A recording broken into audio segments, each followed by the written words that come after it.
Vous êtes en train de suivre BB1, très chers téléspectateurs. Bonjour et bienvenue à ce nouveau numéro. Je suis Yoshi Mbonga, votre présentateur. Chaque semaine, nous nous retrouvons comme ça pendant 45 minutes pour passer un moment agréable d'apprentissage, d'éducation, de découverte. En tout cas, un moment qu'il ne faut pas rater. Soyez en tout cas nombreux à nous suivre, que ce soit sur Internet, que ce soit devant vos postes téléviseurs. Sachez très bel et bien que nous avons des invités sur ce plateau et comme d'habitude, on va débattre d'un thème. Nous allons passer un très bon moment. Et donc, comme je le disais tout à l'heure, ils sont nombreux sur ce plateau. Je tiens à les accueillir et donc je pense que pour mieux, en tout cas, les accueillir, je préfère que vous puissiez applaudir pour celui qui est à côté de vous, hein? Un peu comme le pasteur nous demande à l'église. Donc, applaudissez pour la présence de la personne qui est à côté de vous. Et donc, soyez les bienvenus. On va passer un très bon moment. En tout cas, accrochez-vous partout où vous êtes. Place à la présentation. Ils sont nombreux, comme je disais tout à l'heure, mais à tout seigneur, tout honneur, nous allons commencer par les femmes parce que nous sommes pendant le mois de mars. Oui, un mois de mars en tout cas, qui représente beaucoup pour la femme congolaise, qui représente beaucoup pour la femme du monde, mais en tout cas, nous, notre mois de femmes est chaque mois. Avec BB1, que ce soit en janvier, au mois de février ou encore au mois de mars, le combat reste le même, c'est de conscientiser ces femmes, c'est d'apporter des leaders, que ce soit femmes ou hommes, sur ce plateau, débattre sur des sujets, en tout cas pour booster, enfin que la jeunesse se réveille, enfin que le message passe, enfin que les carrières se développent, enfin que les business se créent, enfin que le leadership s'installe dans les têtes. Et donc nous allons commencer avec Estrella. Bonsoir Estrella. Bonsoir Yoshi. Vous allez bien, hein? Très bien, merci. Et toi-même? Ça va, ça va. Moi, lunettes, on a vraiment... Oh, t'as la caca, c'est un week-end, donc après... Tantine, il est belle, hein? Vraiment, ouais. T'as la caca, c'est un week-end. Tu es dans une mode actuelle, mais qui a un côté passé magnifique. Merci beaucoup. Bienvenue sur BB1. Je suis ravie d'y être. On passe directement de l'autre côté. Déborah. Oui, oui. Bonsoir. Bonjour. Ça va? Ça va et toi? Ça va. Nicolo, combo Déborah est diminué dans le Batunaki. Franchement, tout peut mettre à Wanda. Tu te poses quand même, hein? Oui, oui, quand même. On les applaudit quand même, hein? On applaudit pour les femmes sur le plateau. Et donc, on va passer directement de ce côté pour présenter monsieur Christiango. Bonsoir. Bonsoir. Vous allez bien? Je veux que vous en bien, merci et vous. Ça va, ça va. Alors, vous êtes représentant de l'université Fine International. Yeah. Je suis représentant de la RDC et du Congo-Brazzaville de Fine International University. Qui est une université en Chypre. Oui, effectivement, c'est une université qui est en Chypre et c'est une université qui s'est vraiment démarquée pendant cette période de Covid et je suis là pour les représenter valablement. Je suis leur ambassadeur ici. Merci. Très bien et bienvenue sur BB1. On applaudit pour Chris. On passe au dernier invité qui est avec nous ce soir. Bonsoir Luc. Bonsoir Yoshi. Mécanicien. C'est entre mécaniciens, voilà, le genre toujours tendance. D'où parce que entendre Tsongo, on voit directement le Nandé. Voilà, hein, voilà. N'est-ce pas? Tu vas taper. Exactement. Voilà, pour mécanicien, ce n'est pas un nom congolais. Okay. C'est un nom d'empreinte en fait. D'empreinte. Et c'est de mon grand-père en fait. Il travaille avec des Allemands à l'époque et on le surnommait mécanicien vu qu'il travaillait dans des entreprises d'électronique. Okay. Et ce surnom était devenu pour lui un nom. Et moi, j'ai hérité de cela. Donc, je suis mécanicien. Très bien dit. Bienvenue. On l'applaudit quand même. Merci. Et donc, très chers téléspectateurs, comme vous savez, chaque BB1 égale un sujet. Aujourd'hui, nous allons parler de la femme et l'entrepreneuriat. Nous sommes, comme je disais tout à l'heure, pendant le mois de femmes. En tout cas, on voit du jour au jour les femmes qui créent des idées, qui font de petites entreprises, qui vendent de petites choses, en tout cas qui font de voyages pour chercher à gauche, à droite. Nous allons essayer ensemble avec nos invités de comprendre un peu déjà à travers ce mois leur observation, hein, parce que nous sommes pendant cette période de Covid. Ça fait la deuxième année successive parce que nous nous rappelons que la Covid a commencé au mois de mars, ici à Kinshasa. Et donc, ça fait une année, en tout cas, quelle est la lecture de ces deux dates, du 8 mars passé et 8 mars. Je veux lancer ce débat avec Monsieur Chris, pour savoir d'abord quelque chose, vous avez vécu à l'extérieur de la RDC. Comment se passe le 8 mars en Chypre? Comment se passe le mois de femmes où vous avez vécu? Bonsoir encore une fois. Quand j'étais à Chypre, je pense que le 8 mars, c'était un peu caractérisé par la mise en valeur de la femme. Okay. Et comme en tant qu'université, ils mettaient chaque culture en valeur, c'est-à-dire la femme africaine, c'est-à-dire subsaharienne au sud du Sahara, et la femme du côté l'Algérie, parce que c'est vraiment une multiculture, mais aussi des Européens qui sont dans nos universités. Donc c'est mettre en valeur plusieurs cultures, mais au travers la femme. Et je suis content d'être au milieu de deux femmes ici dans ce plateau. Je pense qu'eux aussi vont nous aider à communiquer ce message. Très bien dit. Alors moi j'aimerais savoir, vous venez en tout cas d'une de prestigieuse université, pas vous venez, vous êtes dans l'une des grandes universités de la place, qui est l'université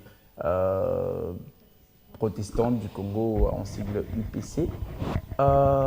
Est-ce que depuis que vous êtes à l'UPC, au mois de la femme, y a-t-il quand même déjà eu des événements, de colloques, de conférences, de partages?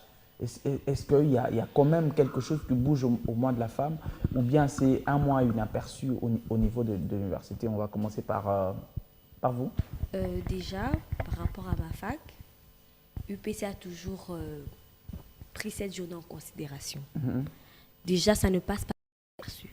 Il y a toujours des choses qui s'organisent où les femmes s'y mettent pour faire quelque chose, par exemple des conférences, par exemple des matchs de foot, par exemple des expositions où la femme essaie de montrer ses potentiels à travers tout ce qu'il fait. Donc, ça ne passe pas du tout inaperçu. C'est un peu ça. Très bien dit. Alors, Estrella, au lieu de compléter, je reviens un peu par rapport à l'idée de l'ami. Est-ce que nos universités, par exemple, où sont représentées les femmes qui viennent du Kasaï, qui viennent de Bandundu, qui viennent de toutes les ethnies du Congo, est-ce qu'à travers nos universités, si aujourd'hui on mettait un programme, par exemple, au mois de mars, qui ait une représentation par rapport au look, par rapport aux habitudes, peut-être des repas et tout ça, qui font que voilà, on met en valeur les différentes cultures, ça serait, ça va réveiller le tribalisme, ça sera une séparation, ou bien c'est quelque chose qu'on peut imaginer, par exemple nous, BB1, dans l'avenir, ou encore les universités, organiser ces genres de choses au mois de mars où on met en valeur les ethnies, voilà. Bah, personnellement, je pense que ça serait une bonne idée, parce que déjà, lorsqu'on parle du 8 mars, ce n'est pas une journée où on met en valeur telle tribu ou telle tribu. En fait, le 8 mars, c'est une journée de la femme. Déjà de la femme au niveau mondial. Donc après, les ethnies, les tribus ne sont pas, comment je pourrais dire, ne sont pas en fait exclus pour dire que oui, ce serait vraiment une très bonne idée de mettre les tribus, les ethnies en valeur et tout. Parce que le 8 mars, c'est une journée de femmes au niveau mondial. Donc après, ça n'exclut aucune de femme. Très bien dit. Alors, Luc, j'ai une question que je pose à quelques invités. D'accord.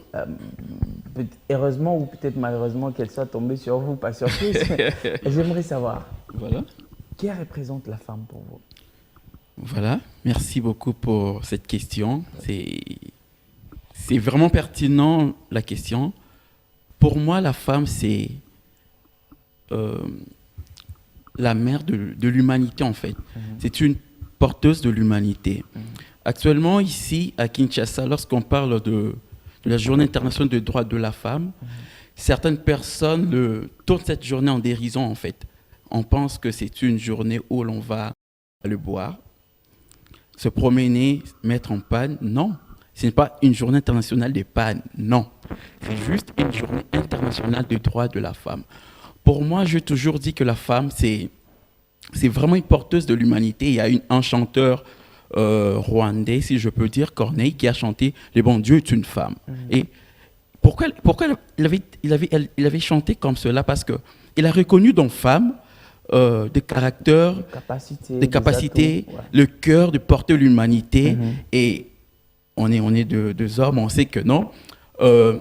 La femme peut pardonner facilement l'infidélité par rapport à l'homme. Exactement. Raison pour laquelle lui, il avait dit d'abord que la femme, c'est dans le bon Dieu, c'est une femme. Donc pour moi, la femme, c'est une porteuse de l'humanité.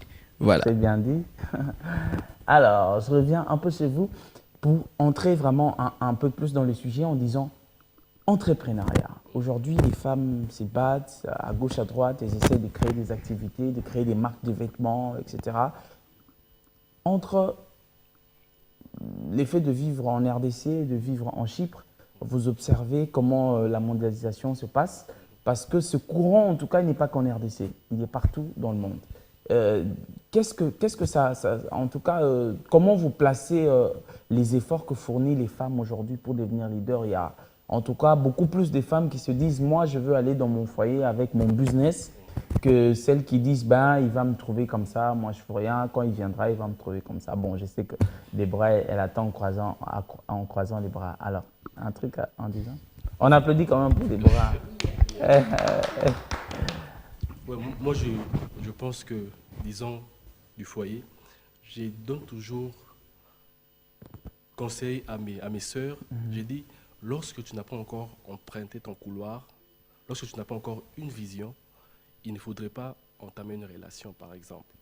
C'est-à-dire quoi? C'est-à-dire qu'une femme est remplie d'imagination. C'est même ça qui définit l'entrepreneur. L'entrepreneur ne manque pas d'imagination. Et entre l'homme et la femme, ce qui ne manque pas d'imagination, c'est la femme. Mais ce qui, de fois, manque à nos chères dames, mais de fois, certaines femmes sont porteurs, c'est le leadership. J'ai aimé quand vous avez mis ça ensemble, c'est-à-dire que si la femme prenait son sens d'inspiration et il devenait une inspiration elle-même, je pense que la femme n'aurait pas de problème dans l'entrepreneuriat en RDC, dans l'entrepreneuriat et dans le monde aussi. Je pense que la femme a toute sa place et personnellement aussi, je mets toujours la femme en valeur avec tout ce que je fais. La personne qui m'est seconde, hormis mon frère Luc, ici présent, c'est une femme. Donc, c'est-à-dire que la femme ne manque pas d'idées, la femme a des inspirations, la femme doit être une inspiration elle-même. Très bien dit. Alors, j'ai une question commune pour vous. Comment avez-vous observé cette journée internationale de la femme cette année? Parce que moi, franchement, je l'ai passée à Bandal, par hasard. J'ai choisi une commune comme ça où la passer. Je me suis dit, je vais la passer à Bandal. Mais ce que j'ai vu, je ne préfère pas le dire à la télé. Comment vous l'avez vécu? Vous étiez à la maison, vous avez fait un tour à l'extérieur? Parce que franchement, même le couvre-feu, là, ça a été brisé d'une façon incroyable. Couvre-feu, ils ont regretté, fin des ont regretté. Alors, on commence par Déborah. Moi, déjà, j'étais à la fac, j'avais cours jusqu'à 17h. Déjà à la fac, c'était assez normal, mais ce qui était un peu différent, c'est que les étudiantes plutôt étaient plus en paille. Perso, j'étais pas en paille. Mais quand même, il y avait plus d'étudiantes qui étaient en paille, on pouvait le remarquer et tout. Mais par contre, après la fac, je me suis décidé de faire un tour à l'extérieur. Je ne pouvais pas passer cette journée comme ça. Donc, je me suis dit de sortir, question de voir un peu Ok, ce qui fêté, se passe. Nayo, tu es allé voir à gauche. Ok, Bon, fêté. ouais, On l'applaudit quand même. Hein? Ouais, j'étais avec une sœur que j'ai salue de Déborah Bissaka, on a partagé un pot. On a pu voir que les femmes étaient sorties, les femmes se sont mises en paille. Mais on peut vous maquiller. Oui, voilà. En tout cas, par rapport à l'endroit où on était, chose qu'on a l'habitude de fréquenter déjà, mais ce jour, il y avait plus de femmes. Les femmes, en tout cas, ont eu le temps de sortir, de se faire plaisir. Mais par contre... Et sur les tables, il y avait quoi? Du jus? Bon, pour dire vrai, la majorité, il y avait des jus. Pour dire vrai, il ne faut pas aussi mentir. Et les autres femmes, il y avait quoi? Il y avait de l'alcool pour certains, mais en tout cas, d'une façon générale, il y avait plus... De danse aussi? Non, là, j'étais... En tout cas, il n'y avait personne pour danser. Bah, on va la vie et puis bon... Estrella, yo Bimaki. Bon, en tout cas, moi, de mon côté, n'a Bima quitté, Bima c'était dans le sens de dire que j'étais aussi à la fac le 8 mars. Mais après la fac, en tout cas, moi, je suis rentrée à la maison. Nalata Kili Poutate, personnellement, pour dire vrai, parce que, au fait, ce qu'on doit comprendre, c'est que le 8 mars, c'est pas une journée obligatoire ou une journée reconnue aux femmes pour mettre uniquement les pagnes. Parce qu'après, si on devrait prendre le 8 mars et considérer cela comme une journée où il faut mettre le pagne, où il faut je ne sais pas moi quoi, là c'est peut-être oublier un peu ce que c'est vraiment l'importance de cette journée. Parce que comme normalement, en fait, le 8 mars, c'est la journée internationale de la lutte du droit de la femme. Ouais. Ce n'est pas une journée où on célèbre, je ne sais pas moi quoi, où toutes les femmes vont sortir pour aller boire, pour remplir les tables. Bon, en fait, je ne refuse pas parce que ça doit être une journée joviale, une journée de beaucoup de gaieté, on ne refuse pas. Mais pas à prendre cette journée et puis la rendre, en tout cas la dériver vraiment dans le sens où c'est la fête, c'est les pagnes. En tout cas, ce n'est pas ça. Sinon, on oublie vraiment ce que c'est l'essence de cette journée. Avant de revenir sur les détails sur l'université, Chris, une question me vient par rapport à ce qu'Estrella a dit. Okay. Vous avez parlé de l'université où vous étiez, qui organisait une organisation pour mettre en valeur les différentes cultures et voilà. Mais j'aimerais savoir avec précision, est-ce qu'à la fin, il n'y avait pas une fête où voilà, les femmes boivent, les hommes aussi, on accompagne toujours, ça c'est vrai. Est-ce que ça ne devenait pas une fête à la fin, par exemple? Parce que là, peut-être, on condamne la femme quinoise, on dit qu'il y a mais pourtant, c'est partout peut-être. Bon, je pense que déjà la culture de boire et de manger, ça dépend d'une culture à une autre. Et il ne faudrait pas attribuer ça à la femme ou à l'homme, mais plutôt à la culture. Mais sinon, là où j'étais, après ces activités-là, nous étions, pour certains, nous rentrions à la maison parce que demain, vous avez cours. Okay. Et même ces jours-là, déjà, vous avez cours. Et il n'y a pas de... J'aime mes sœurs n'étaient pas en panne parce que là-bas, la plupart n'étaient pas en panne. Mais souvent, lors de la manifestation, on a le temps de se préparer pour présenter. C'est-à-dire que... Donc, c'est un peu ça. Mais sinon, manger, boire, je pense que ça se gère plus dans les communautés. Parce que là-bas, à Chypre aussi, nous avons des communautés, c'est-à-dire communautés congolaises. Là-bas, à Chypre aussi, nous avons des communautés, la communauté congolaise, la communauté ivoirienne, la communauté nigérienne. Donc, je pense que ça se passe plus dans les fêtes. Ça se passe, les fêtes, ça se passe en communauté. Yeah. Est-ce que après moi, exposition, moi, on a évité ce défilé, ce qui prestation. Bon, que ça qui bat, et ça simple, il y en a là. Tu pas aimé la main. Ah, on applaudit quand même. Hein? Alors, très chers téléspectateurs, j'ai une bonne nouvelle. C'est que depuis, en tout cas, plus d'une année, BB1 prépare quelque chose de grand. Vous savez, depuis que nous sommes devant vous, très chers téléspectateurs, nous faisons des choses, mais que nous ne montrons jamais. On a parlé des femmes de Pacadiouma. Nous avons fait la descente à Pacadiouma sans vous montrer des images. On a parlé de beaucoup de choses qu'on a annoncées ici à la télé, mais sans jamais vous le montrer ici. Et là, nous sommes très excités de vous annoncer que nous sommes en train de vouloir mettre, en tout cas, en valeur 50 femmes qui se sont démontrées à travers des générations et des générations. De Zuzi Wambombo à Aminata Massia, de Rebo Chulo, en tout cas à Bidiabel ou encore à tout le monde de sa génération qui vivent et qui ont transformé cette musique dans la culture, dans la politique, dans le journalisme et dans beaucoup de domaines. BB1 va récompenser 50 femmes qui se sont démarquées à travers les temps. L'événement est annoncé pour le mois d'avril. Ce sera un événement grandiose avec beaucoup de femmes qui sont nominées, en tout cas pas n'importe lesquelles. Vous allez apprendre sûrement avec toute précision dans l'émission qui suivra. Mais tout ce que vous pouvez savoir, c'est qu'à travers ce numéro qui est affiché et aussi à travers nos différents réseaux sociaux, BB1 sur Facebook, BB1 sur Instagram, vous pouvez déjà avoir tous les détails. Mais pour cette émission, je tenais à vous annoncer que cette semaine, tout est déjà mis en marche pour un événement hors norme, mais cette fois-ci qui sera entièrement filmé et diffusé dans le cadre d'un BB1 spécial remise des trophées de femmes qui se sont distinguées. Ces femmes ont le droit, en tout cas, d'avoir cet honneur ou ces trophées, ces diplômes parce que nous voulons que les plus jeunes comprennent qu'elles aussi doivent se battre pour devenir des futures personnes qu'on doit en tout cas espérer pour apporter un plus dans la République démocratique du Congo. Et donc, je reviens ici chez vous pour en apprendre un peu plus sur l'université, les options que vous avez, les conditions, un peu beaucoup plus sur, peut-être qu'on va vous compléter par Luc, mais un peu plus parce que pour éduquer une femme, il faut en tout cas qu'elle ait aussi une formation. Et donc, c'est très important d'apprendre, que ce soit ici ou à l'extérieur. Alors, on s'est dit que c'était une vraie opportunité de présenter ce que vous offrez aux Congolais et aux Congolaises. Alors, un peu plus sur l'université. Ok. Final International University, c'est une université qui est installée à Chypre Nord. Et les programmes qui y est donné sont des programmes de qualité. Parce que, vu la période que nous traversons aujourd'hui, beaucoup d'universités, même là-bas, ont connu de très forts problèmes, mais Final International University a tenu à ce que ces étudiants soient dans de bons cadres. Nous avons des programmes comme dans la faculté d'ingénierie, nous avons l'ingénierie électrique et électronique, nous avons l'ingénierie computer engineering, que nous appelons l'ingénierie informatique. Si nous allons dans le droit, nous avons aussi le droit international là-bas à Final International University. Nous avons aussi une faculté comme l'architecture.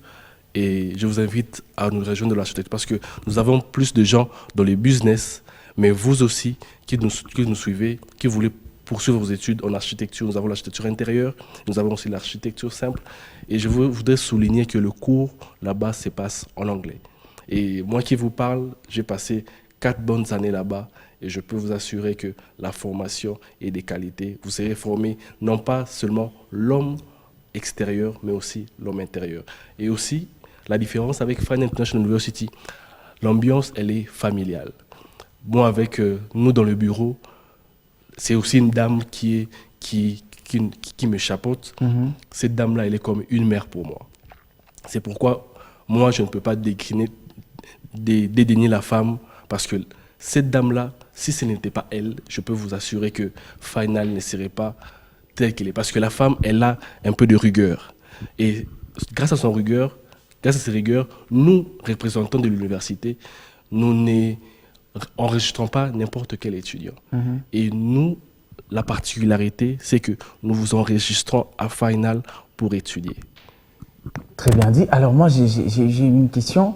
Les femmes, parce qu'on parle beaucoup plus de la femme ici, les femmes, quand elles voyagent pour des études, par exemple, quelles sont les conditions sécuritaires, en fait, dans lesquelles elles vivent, par exemple, à l'université, les heures de sortie et tout ce qui va avec? Est-ce que il y a un camp pour hébergement, par exemple? Comment les femmes sont protégées? Parce que les parents qui nous suivent, qui peuvent être tentés de faire passer leurs enfants à venir étudier avec vous, comment vous prenez soin des femmes? Est-ce que les habitats, ce sont des locations des personnes ou bien il y a un home, comme on appelle ici, communément ici en RDC? Ok. Déjà, nous, qu'est-ce que nous faisons?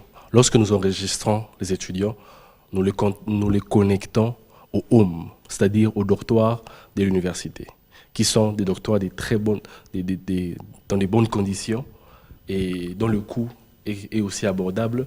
Mais aussi, il faudrait souligner que Chypre est l'un des pays où la sécurité est de très haut niveau.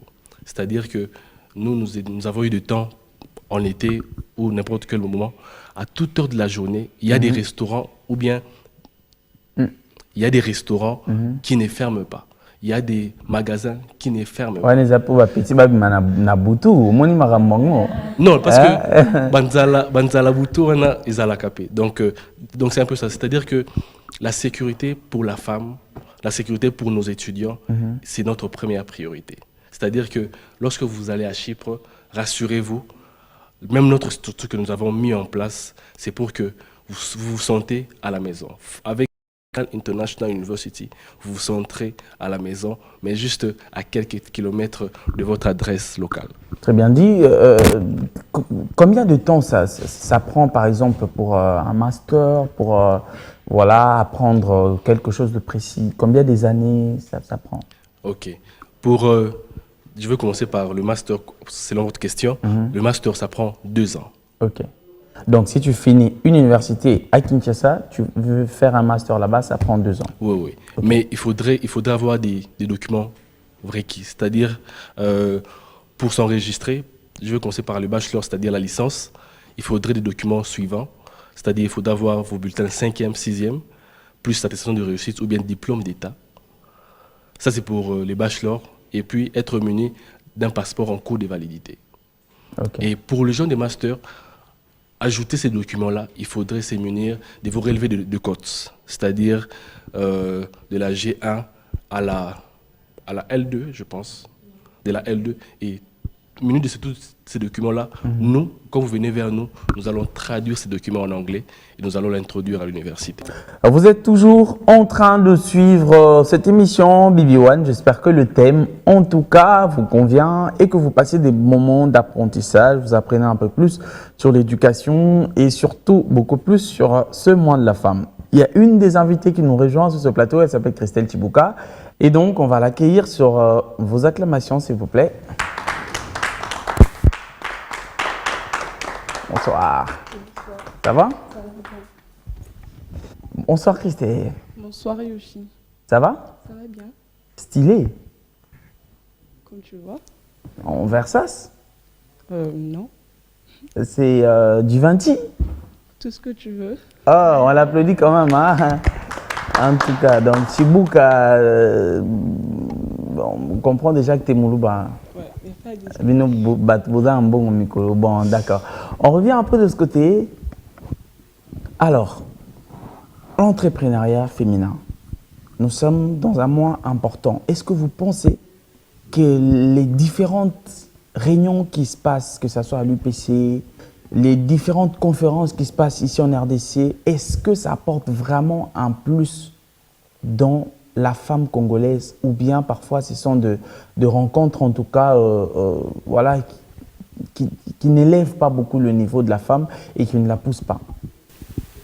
Bon, personnellement, déjà ce genre de rencontres, on sait que d'une façon personnelle, les femmes, elles ne sont plus tentées à assister.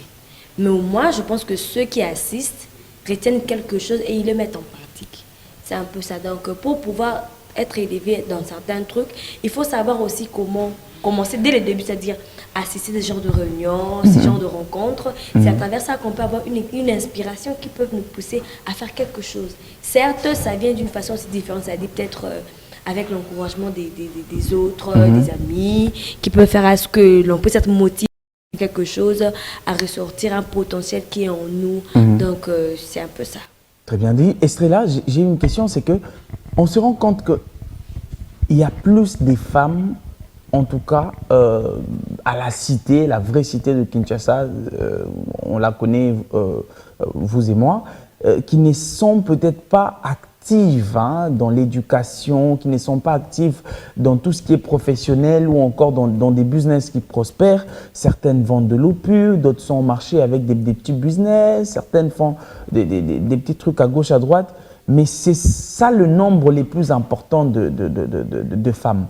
Alors, en tout cas, le petit pourcentage qui part à l'université, qui part à l'école, qui font des choses, en tout cas, voilà, qui peuvent amener le pays beaucoup plus loin, c'est vraiment un pourcentage très, très minime.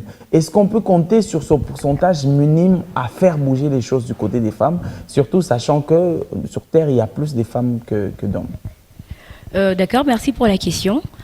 Déjà, pour commencer, j'aimerais dire que chacun a son talent, chacun a son truc dans quoi il peut mieux avancer et exceller. Donc après, ce n'est pas parce qu'il y a un nombre minime de femmes dans la société que nous ne pouvons pas compter sur ce peu de nombre. Parce qu'il y a ces femmes, en fait, qui ne sont pas dans la société, qui sont, par exemple, dans le commerce et tout, qui, une fois dans la société, ne se retrouveraient peut-être pas. Oui. Donc après, moi, je me dis que le peu de nombre de femmes qui ont pu se démarquer et qui sont dans la société, ce sont des femmes qui ont quelque chose à apporter. Donc oui, on peut vraiment compter sur elles, mais sans compter qu'il y a aussi de ces femmes qui ne sont peut-être pas au niveau de la société, non pas parce que ce n'est pas ce n'est pas le domaine en fait précis pour elles, mais que c'est juste peut-être par manque de chance ou qu'elles n'ont pas eu en fait cette opportunité et qu'une fois l'opportunité présentée, elles peuvent aussi apporter plus. Très bien. Luc, quelque chose à rajouter? D'accord, je veux quelque chose à rajouter, mais avant, je veux d'abord changer de place avec madame, que je dois aussi être à l'honneur quand même. Merci. C'est galant. Merci beaucoup. D'accord. Voilà, par rapport à votre question, je pense d'abord que le thème de ce mois, de cette année pour la Journée internationale des droits de la femme, c'est leadership féminin, entrepreneuriat, dans le monde de la Covid-19. Exactement. Donc c'est un thème mondial lancé par l'ONU Femmes et on doit s'atteler sur ça. Moi je pense qu'on ne peut pas exclure ces femmes qui n'ont pas fréquenté l'université, qu'on le prenne pour de laisser pour compte des personnes qui ne valent rien. Moi je pense sûrement c'est faux, parce que ce n'est pas toujours les universitaires qui construisent un pays. Il y a de ceux-là qui n'ont pas fait l'université, mais qui ont un savoir-faire. Ouais. Et lorsque l'on parle de l'entrepreneuriat, c'est quelque chose de l'esprit. C'est quelque chose de la conscience, donc de la détermination. Actuellement, on voit des femmes qui vendent dans de marchés. Il y en a d'autres, d'ailleurs, qui travaillent pour des shootings. Je connais des femmes qui font des shootings, mais malheureusement, je me dis, l'entrepreneuriat pour nous jeunes, c'est un peu le mimétisme. Quand je dis le mimétisme, je suis un peu déçu parce qu'on fait de copier-coller. Par exemple, moi, je fais ceci et l'autre va faire cela. Moi, je fais, par exemple, la photographie. Estrella veut aussi faire ça. Alors que pour réussir dans l'entrepreneuriat, il faut avoir un esprit original. Et c'est ce qui est louable pour ces femmes-là qui soutiennent leur foyer. Et ce ne sont pas des femmes exclues de la société. Elles sont dans la société parce que ce sont des femmes qui éduquent les enfants. Ce sont des femmes qui nourrissent certains hommes parce qu'actuellement, ici au pays, on le sait très bien que le pays souffre des emplois. Et alors les femmes, ce sont des femmes qui se débrouillent, qui se démerdent pour nourrir toute une maison, pour envoyer les enfants à l'université, pour que demain, le pays puisse avoir des hauts cadres. Donc, moi, je pense que la femme soit quelqu'un qui est vraiment un pivot de la société, un pivot dans l'entrepreneuriat même. Parce qu'actuellement, comme je l'avais dit dans le thème, il y a les femmes vraiment qui s'y adonnent. Il y a des femmes qui travaillent beaucoup, beaucoup mieux. Et on ne parle plus maintenant de l'égalité, on parle maintenant de l'équité. Parce que si l'on parle de l'égalité, il y a toujours l'un qui surpasse l'autre. Et là maintenant, il y a équité des droits et d'énergie et de savoir-faire. C'est un peu ça que je peux rajouter. Voilà. Très bien dit, il mérite quand même des acclamations, un apport important. Alors, Miss Chibuka, moi j'aimerais savoir, le 8 mars, la première question, étiez-vous dans le panier à couleur nini? Ou la couleur nini? Jaune. Jaune. Il y a jaune, hein? Oui. Voilà quand même une femme qui accepte à la taille du poudre. Alors, les Akindé, du coup, tu as vraiment un d'être là, ma mère au Kanga, Awato, ça qui va plan on a fante, longue, Awati. T'expliques un peu, c'était comment? Simplement une robe pour ne pas trop compliquer les choses. Ok, une robe. Une robe simple, avec une fente, non? Pour te permettre quand même de marcher, n'est-ce oui, pas? Oui, comme et ça. Elle allait jusqu'où la fente? Jusque-là. Là. Jusque-là. Et ce qu'on va dire, non, ça va. Jusque-là, ça va. Vraiment, je me pardonne. Je me regarde d'abord. Jusque-là, ça va parce que. Bon, là, c'est quand tu es debout, non? Mais quand tu te mets. Ça va jusque-là. Ça va? Ne déborde pas parce que la jupe serre, ça ne peut pas. Ah, ouais. On l'applaudit encore. Elle nous a ramené beaucoup plus de vérité sur ce plateau. Alors, qu'avez-vous fait le 8 mars? Le 8 mars. mars. Ouais. D'abord, Votre c'était chérie un vous a lundi. offert un cadeau ou vous êtes sorti après la fac avec des copines? Vous êtes allé boire quelque part? Comment ça s'est passé? En tout cas, tout le monde a raconté. Hein, vous avez rejoint en retard. Le lundi, j'étais à la fac. Et ensuite, après ça, je suis vite rentrée à la maison. Je suis allée nulle part ailleurs. Ah ouais? Oui. Pourquoi rentrer aussi vite? Une journée des fêtes. C'était une journée des femmes. Il y a des femmes à la maison, j'étais obligée de rentrer fêter ensemble en famille. Ah, ok, d'accord. Et quelle ambiance avez-vous observé sur les routes, dans les terrasses, chez les voisins ou même chez vous, parce qu'il y avait une fête ensemble avec les voisins? Quelle ambiance avez-vous vécu à Kinshasa? En vrai, j'ai rencontré plus des petites fillettes que des mamans. En cours de route, il y avait plus des enfants que des mamans.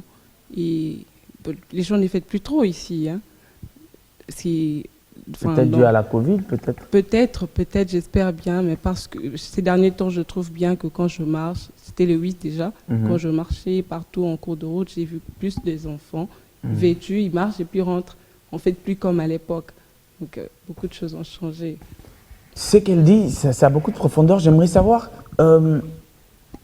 quand on prend un enfant, on l'habille en pagne le 8 mars, est-ce que pensez-vous que les parents ont vraiment le temps de leur faire comprendre que sa journée, il faut fêter au lati liputa, et ça que droit na biso basi, il faut ekoma égal na oyamibal. Ça sera un peu une question commune. Hein? Oui. On observe, on a des grands frères, on a des voisins, on vit à Kinshasa ou encore à l'extérieur. Ça sera un peu une question commune. Dans d'autres familles, c'est pour aider l'enfant à savoir qu'elle est femme. Le 8 mars, ça aide une fille à savoir qui elle est. Mais dans d'autres familles aussi. À savoir qui elle est, moi qui elle est, ouais, c'est ça un peu. Mais ailleurs aussi, c'est juste pour l'ambiance du 8 mars. Et le 8 mars, on doit mettre le pagne, il faut être en pagne. Ça passe comme ça, mais ça reste pas à la tête. Pourquoi est-ce qu'on met ça? Ça serait la même question. En tout cas, les hommes emmenant la charge, hein, le 8 mars. Mais bon, 8 mars, c'est ça. L'autre fois, franchement, je vous jure devant Dieu, 2-3 jours avant le 8, j'étais dans un taxi, il y avait le chauffeur qui faisait des problèmes à sa copine. Voilà. Explique un peu. Voilà, c'est ça maintenant le grand souci. Je commence par une anecdote, voilà. Le matin de 8 mars, alors que je sortais de la maison, je rencontrais une dame. La dame a dit en lingala, et les journées na biso, ndezabwe, déjà li putezali, nazo kende, tant na ko bimwana, ata whisky, ata nyonso na ko mela, na ko lala kaka na ko kive couvre fêter. Voilà un peu l'image. Alors moi je me dis le fait que l'on puisse laisser les enfants de porter les pannes, ce n'est pas mauvais parce que personnellement moi j'ai toujours dit que ce n'est pas une journée internationale des pagnes, c'est une journée internationale des droits de la femme. D'abord, je dirais, primo, c'est une question du symbolisme. Le symbolisme en soi montre la caractéristique de notre culture, précisément congolaise et africaine. Oui. Donc, nous sommes habitués à mettre des pagnes et ailleurs, une femme blanche occidentale ne connaît pas de panne. Actuellement, d'ailleurs, elle cherche à mettre des pagnes et tout. Ouais. Moi, je pense que ce symbolisme doit passer avec un message. Donc, on vous fait porter un pagne et ne sachez pas que c'est juste pour vous déambuler dans la rue, aller fêter dans des boîtes. D'ailleurs, ma boîte est comment font tango. Et par après, oyako le bakenon et sa journée des pannes. Non, il faut dire que c'est une journée internationale des droits de la femme et pour passer un message sémiotique, donc notre culture, nous les Africains, nous les Congolais, on met des pagnes. Donc c'est symbolique. C'est symbolique, mais ça doit passer avec un message. Exactement. Mais encore, dans certains coins de la capitale, on s'attaque à certaines filles qui ne mettent pas des pagnes ces jours-là, chose qui est vraiment grave. Exactement. Alors, on doit enlever de nos têtes qu'il faut forcément ce jour-là mettre des pagnes. Non, c'est faux. Parce que mettre le pagne, ça devient quelque chose de formel, quelque chose d'habitude, quelque chose circulaire, cyclique. Ça vient, ça passe, alors on ne change pas. Et moi, je pense qu'on peut toujours conserver ces symbolismes, mais avec des messages précis, concis, conçus plutôt pour éduquer la fille, la jeune fille, parce que c'est la future femme. On dit éduquer une femme, c'est éduquer toute une nation. Donc voilà un peu. Très bien dit. Estrella, je sors un peu du contexte de la question. Moi j'ai une question par rapport à ce qui était dit. Est-ce qu'il vous est déjà arrivé à la maison que maman dise « Eh, les 8 ils ont approché, il y en a na sombe de l'ipoutate ». C'est déjà arrivé? En tout cas, chez moi à la maison, non, pas encore arrivé. Pas encore. Parce que je sais que ma mère connaît que le 8 mars, c'est pas une journée officielle où la fille ou sa fille ou elle-même doit acheter le pagne, porter le pagne. Parce que au fait, ah oui, j'ai fait de gros bisous. Elle se trouve, je t'aime maman. Et déjà en fait, ce que j'aimerais dire, c'est que en dépit de tout, nous sommes femmes africaines. Donc la femme africaine, avant tout, c'est aussi caractérisée par les symboles de porter le pagne et tout. Donc après, pour nous femmes africaines, le pagne, ça ne se porte pas que le 8 mars. Ça se porte dans tout le jour, en fait, au courant de toutes les journées. Ah, je ne vous ai jamais vu en pagne, Estrella. Ah bah tu me verras prochainement. J'espère que dans l'émission prochaine, je pourrai venir habiller en pagne. Bon, quand je parle de pagne, non, quand je parle de pagne, c'est pas Kola Tali Puta. C'est genre je peux avoir un haut conçu en pagne. Ouais. Donc c'est un peu ça. Ou une robe avec une forme qui finit là, un peu comme un muscle. Bon, tout dépend de qui met quoi. Moi perso, les robes, c'est pas trop mon style. Okay. Mais sinon c'est ça. Donc déjà quand on envoie un dans la rue avec les pagnes, c'est pas mauvais comme l'a dit mon prédécesseur, mais seulement on doit la faire porter le pagne tout en la faisant comprendre que tu portes pagne parce que tu es femme et que bon, c'est vrai que de nos jours chaque femme a maintenant son style, c'est pas tout le monde qui est dans le style pagne. Exactement. Mais après on porte pagne parce qu'on est femme, parce que on verra peut-être jamais un homme coudre une robe en pagne et puis sortir marcher. C'est d'abord parce que tu es femme. Mais qu'en dépit de cela, il faudrait qu'on inculque à ces enfants qu'on envoie dans la rue habillés en pagne que le 8 mars c'est une journée où elle doit se mettre à réfléchir. Vu qu'elle est encore gosse, qu'elle se mette à se dire qu'est-ce que je peux apporter dans la société dans les jours à venir. Donc qu'elle se mette en fait déjà, qu'on mette déjà une certaine, un certain conscientisme en elle en fait. Qu'on la fasse comprendre que non, le 8 mars c'est une journée où tu dois te mettre à réfléchir, à te poser des questions et à savoir, à essayer de trouver avec les jours à venir des réponses qui puissent non pas seulement t'aider personnellement, mais aider aussi la société dans laquelle tu es appelé à aider ou à servir. Très bien dit. Alors, je reviens un peu chez vous parce que nous sommes déjà en train de jeter déjà quelque chose à ajouter par rapport au sujet. Bon, disons que de mon côté, le 8 mars, c'est déjà l'anniversaire de mon père. Ok. Donc, joyeux anniversaire, papa. Malgré cela est en retard. Donc, en fait, déjà, chez moi, déjà, le 8 mars, nous célébrons notre père. Et aussi, au même temps, ça forme une bonne symbiose. Mais en soi, je pense que le 8 mars, il faudrait inculquer à la femme ses valeurs. C'est-à-dire de connaître qui elle est. Pas seulement en tant que femme. J'ai une question vraiment. J'aimerais savoir, vous allez vraiment nous avouer un truc. C'est l'anniversaire de votre papa le 8 mars. Est-ce que maman n'essaye pas un peu de voler la vedette en disant la journée n'a bisopé? Non. Là, je veux vous choquer même. Le 8 mars, je n'ai posté que mon père. Le 8 mars. Ok. Et elle n'était pas jalouse. Même elle aussi, elle a posté son mari sur son profil. Okay. Et aussi avec d'autres femmes. Mais nous, le 8 mars, c'est parce que mon père est né avant même la date retenue pour cela. Je pense que honneur à la femme, mais il faudrait pas exclure l'homme parce que c'est le 8 mars. Oui. C'est-à-dire qu'il faudrait, même dans le 8 mars, il faudrait qu'on puisse sentir que... Chercher la place de l'homme. Chercher comment vivre ensemble. Oui. C'est-à-dire que comment avoir cette synergie de force-là, comment avoir cette synergie de force pour produire quelque chose de meilleur pour notre nation et pour le monde. Donc c'est très bien dit. Nous sommes à la fin de cette émission. Alors j'aimerais savoir comment on fait pour vous contacter, pour toutes les personnes qui ont été intéressées à rejoindre l'Université International Fine en Chypre. Yes. Est-ce que vous êtes sur les réseaux sociaux? Vous avez un numéro de communication? Est-ce que... Pour nous rejoindre, c'est très facile. Il faudrait juste nous chercher sur les réseaux sociaux, comme tu l'as dit. Sur Facebook, nous sommes là, Christ Tsongo. Sur Instagram, Christ Tsongo. Et pour nos numéros, vous allez le prendre pour le WhatsApp. J'utilise encore mon numéro de là-bas. +90 plus 90 pour les autres, 53 38 86 85 38. Et pour l'appel direct, vous allez prendre le plus 243 97 43 1 2 3 05. Et vous serez en contact direct avec nous et nous allons vraiment nous guider en nous contactant. Soyez-en sûrs que vous contactez Final International University. Et dans nos pages, vous allez voir nos spots publicitaires. Mais je pense que ce n'est pas la dernière fois avec M. Yoshi. Nous allons repasser et pour vous donner les en images, les produits de notre passage ici à BB1. Et je suis très content même déjà de passer ici. Et j'espère que notre partenariat, marcher ensemble avec BB1, c'est une réussite déjà. Et merci, nous avons la main tendue vers vous. Quand vous êtes prêts, nous sommes là. ok, ne manquons pas. Merci. Alors, Miss, un dernier mot. J'aimerais que vous passiez très rapidement un message à toutes ces jeunes femmes qui n'ont pas encore compris à quoi il faut s'attendre le 8 mars ou encore l'importance du mois de mars. Vous avez devant vous. Je parle à toutes les femmes. Personnellement, je veux commencer par les parents.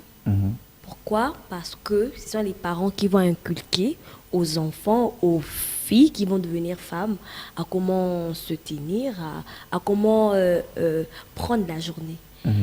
On sait vraiment le dire à haute voix que les parents ne disent pas vraiment à nous leurs filles, l'importance de la journée en question. Exactement. Certes, on sort seulement avec le pagne. On prend plus d'idées de sortir avec le pagne que de nous expliquer concrètement quelle est l'importance de cette journée.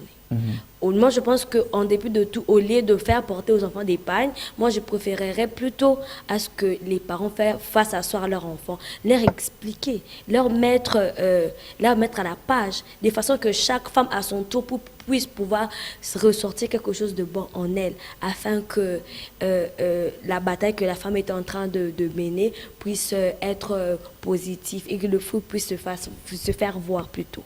C'est un peu ça. Très bien dit. Alors, Estrella, par rapport à cette émission qui est un peu presque le thème aussi de la Journée internationale des femmes, j'aimerais en tout cas que vous puissiez dire quelques mots à des femmes qui font des business, qui voyagent, mais que la Covid les interdit.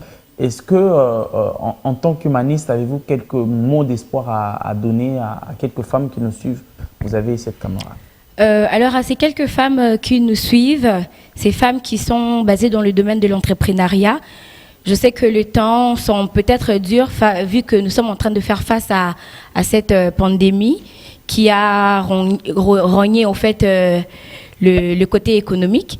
Mais en fait, j'aimerais que vous ne puissiez pas, que toutes ces femmes qui sont dans l'entrepreneuriat ne puissent pas en fait baisser garde, parce que après moi je me dis que c'est une pandémie qui pourrait avec le temps passer.